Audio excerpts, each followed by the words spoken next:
नवनिहाल छात्रवृत्ति फॉर्म भरने के लिए सबसे पहले लेबर डिपार्टमेंट पोर्टल में आना है। उसके बाद योजना आवेदन फॉर्म वाला जो दिया है उस पर आपको क्लिक करना है, ठीक है। उसके बाद कुछ इस तरह का दिखाई देगा। यहाँ पर देखिए, आपको यहाँ पर जिला सेलेक्ट करना है, जो भी जिला है आपका। देखिए हम जिला डाल दिए। जिला डालने के बाद आपको यहाँ पर पंजीयन क्रमांक डाल देना है, ठीक है। यहाँ अच्छे से पंजीयन क्रमांक डाल देंगे और यहाँ पर व्यूअर देखिए वाला में आपको क्लिक करना है, ठीक है। पूरा वीडियो देखिए, पूरा हम बताएंगे, ठीक है। देखिए उसके बाद यहाँ पर योजना चुने वाला ऑप्शन दिखाई देगा। यहाँ पर आपको क्या करना है, पूरा डिटेल यहाँ बाकी भरा हुआ आ गया है, ज़्यादा कुछ भरना नहीं है। यहाँ पर अपना योजना का नाम यहाँ पर आपको देख लेना है, ठीक है। नवनिहाल छात्रवृत्ति योजना, इसका हम आवेदन कर रहे हैं स्कॉलरशिप का, ठीक है, छात्रवृत्ति फॉर्म।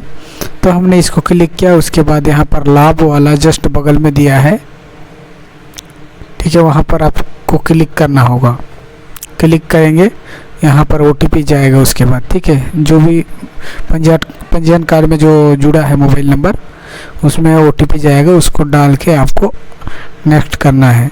जैसे नेक्स्ट करेंगे यहाँ पर देखिए कुछ इस तरह का दिखाई देगा यहाँ पर, ठीक है। यहाँ पर आपको क्या करना है, कुछ नहीं करना है। यहाँ पर देखिए क्या क्या लगने वाला है, यहाँ पर आपको दिख रहा होगा। प्राचार्य प्रारूप लगेगा, बैंक पासबुक लगेगा, श्रमिक पंजीयन कार्ड लगेगा, और उसके बाद बच्चे लोग का आधार कार्ड लगेगा जिसका भी डाल रहे हैं, घोषणा पत्र लगेगा, ठीक है। ज़्यादा कुछ नहीं लगेगा और बस इतना ही डालना है, ठीक है। आपको क्या करना है, इसको कट कर देना है। आपको इसको बंद करे या फिर कट करे वाला ऊपर में क्लिक कर देंगे। उसके बाद कुछ इस तरह का दिखाई देगा, ठीक है।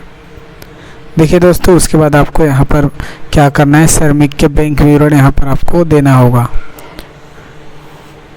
ध्यान रहे दोस्तों, यहाँ पर जो भी बैंक अकाउंट श्रमिक कार्ड वाला जो कार्ड में जुड़ा होगा उसी को यहाँ पर आपको डालना होगा, सेलेक्ट करना है बस। बाकी तो अकाउंट नंबर आ जाएगा, यदि अकाउंट नंबर नहीं आएगा ना तो आपको यहाँ पर डाल देना है, ठीक है।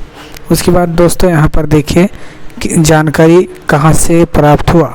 यहाँ पर आपको सोशल मीडिया जिसके माध्यम से भी आप पता चला उसको डाल देना है, कोई भी डाल सकते हैं, दिक्कत नहीं। उसके बाद यहाँ पर पुत्री का नाम यहाँ पर करेंगे, आधार कार्ड नंबर डाल देंगे।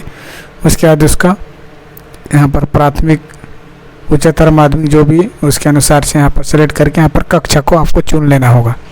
ज़्यादा नहीं है, आसानी से घर बैठे आप बना सकते हैं, ठीक है। मोबाइल से भी बना सकते हैं, बिना CSC ID का भी हो जाएगा। यहाँ पर देखिए शाला का नाम डाल देना है। उसके बाद संस्था कोड जो प्राचार्य प्रारूप में लिख कर लाए होंगे, ठीक है। प्राचार्य संस्था कोड को लिख दे रहता है घोषणा पत्र और उसका प्रारूप में प्राचार्य वाला में यहाँ पर पूर्णांक वगैरह कुल कितना नंबर लाए उसको सबको डालना है। ऑटोमेटिक इधर % दिखाएगा। उसके बाद यहाँ पर ध्यान रहे अपर ID जरूरी है, आप बिना अपर ID का आप आवेदन नहीं कर सकते, ठीक है। उसके बाद यहाँ पर प्राइवेट शासकीय जो भी स्कूल है आपको वो करके आपको आगे बढ़ना है। इतना अच्छा है दोस्तों, ज़्यादा कुछ नहीं भरना है। उसके बाद यहाँ पर देखिए आपको यहाँ मेन फंडा दिख रहा है आपको, ठीक है। यहाँ पर आपको दिक्कत करेगा डॉक्यूमेंट अपलोड करने में। सबसे पहले तो यहाँ पर प्राचार्य का लगेगा, दूसरा यहाँ पर श्रमिक कार्ड यहाँ पर अपलोड करना है। उसके बाद यहाँ पर तीसरा में देखिए बच्चे का जिसका भी आप कर रहे हैं छात्रवृत्ति फॉर्म डाल रहे हैं उसका आधार कार्ड, उसके बाद उसका अंक सूची लगेगा। उसके बाद यहाँ पर बैंक पासबुक आपको अपलोड कर देना है, ठीक है। बैंक पासबुक अपलोड कर देंगे। उसके बाद ये घोषणा पत्र जो है, ठीक है, इसको यहाँ पर अपलोड कर देना है। उसके बाद अपलोड करने के बाद यहाँ पर आपको कैप्चा को डाल देना है। ध्यान रहे दोस्तों, यहाँ पर क्या करना है, आपको इसको कैप्चा को डाल के KB वाला आपको देख लेना है। 1000 से ऊपर नहीं होना चाहिए KB, 600-700 KB में करेंगे तब है। सुरक्षित कर देंगे उसके बाद, ठीक है, तभी यहाँ पर अपलोड होगा। सुरक्षित कर देंगे। कंप्लीट होने के बाद दस्तावेज अपलोड करने के बाद कुछ इस तरह का दिखाई देगा। यहाँ पर देखिए, यहाँ पर हमने क्या क्या जो अपलोड किया है यहाँ पर सब कुछ दिख रहा है। इसको आपको कुछ नहीं करना है, यहाँ पर विवरण देखना है तो देख सकते हैं। आपको सुरक्षित करे वाला में आपको डायरेक्ट क्लिक करना होगा। देखिए हम यहाँ पर पंजीयन कार्ड वगैरह आपको यहाँ पर दिख रहा होगा, आधार कार्ड, बैंक पासबुक जो भी यहाँ पर अपलोड किए हैं। उसके बाद सुरक्षित कर देंगे। जैसे सुरक्षित कर देंगे दोस्तों कुछ इस तरह का दिखा देगा। यहाँ पर आपको CSC ID के माध्यम से पेमेंट कर देंगे, ठीक है। यदि आप डायरेक्ट पोर्टल से करेंगे तो पेमेंट भी नहीं लगेगा। CSC के माध्यम से करेंगे तो पेमेंट जरूर करना पड़ेगा।